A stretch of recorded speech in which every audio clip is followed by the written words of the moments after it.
নমস্কার বন্ধুরা, আজ বাড়িতে বানিয়ে ফেলবো ম্যাঙ্গো আইসক্রিম। আমার খুব ফেভারিট জিনিস। হাফ লিটার দুধ নিয়ে নিয়েছি, আর একটুখানি দুধে আমি বাটিতে রাখা দুধেতে আমি 4 চামচ ম্যাঙ্গো কাস্টার্ড পাউডার মিশিয়ে আমি ম্যাঙ্গো কাস্টার্ডটা বানিয়ে রেখেছিলাম। এটা ফ্রিজে রেখে দিয়েছিলাম, ঠান্ডা করে নিয়েছি। আর নিয়ে নিয়েছি 1 কাপের মতো হুইপিং ক্রিম, সেটাও আমি আলাদা করে ফেটিয়ে রেখেছি। দুটো মিশিয়ে নিলাম, আর কিছুটা ম্যাঙ্গো পাল্প মানে আলাদা করে মিক্সিতে আমি দুটোর মতো আম আমি ব্লেন্ড করে নিয়েছিলাম, কারণ তাতে টেস্টটা অনেক বেটার হয়।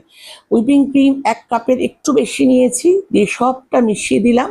দিয়ে আবার ভালো করে ব্লেন্ড করে নিয়ে দুটো পাত্রে আমি আলাদা করে দিয়ে ফেললাম। তার উপরে একটু ম্যাঙ্গো ছড়িয়ে দিয়েছি। কাটা ম্যাঙ্গো ছড়িয়ে দিলে টেস্ট ভীষণ ভালো লাগে। তৈরি হয়ে গেল। এবার ফ্রিজারে রেখে দিলেন। আপনারা 10 ঘন্টা বাদেও খেতে পারেন, আমি যেমন 12 ঘন্টা 14 ঘন্টা রেখে দিই, তারপরে ম্যাঙ্গো আইসক্রিমটা এনজয় করে খাই।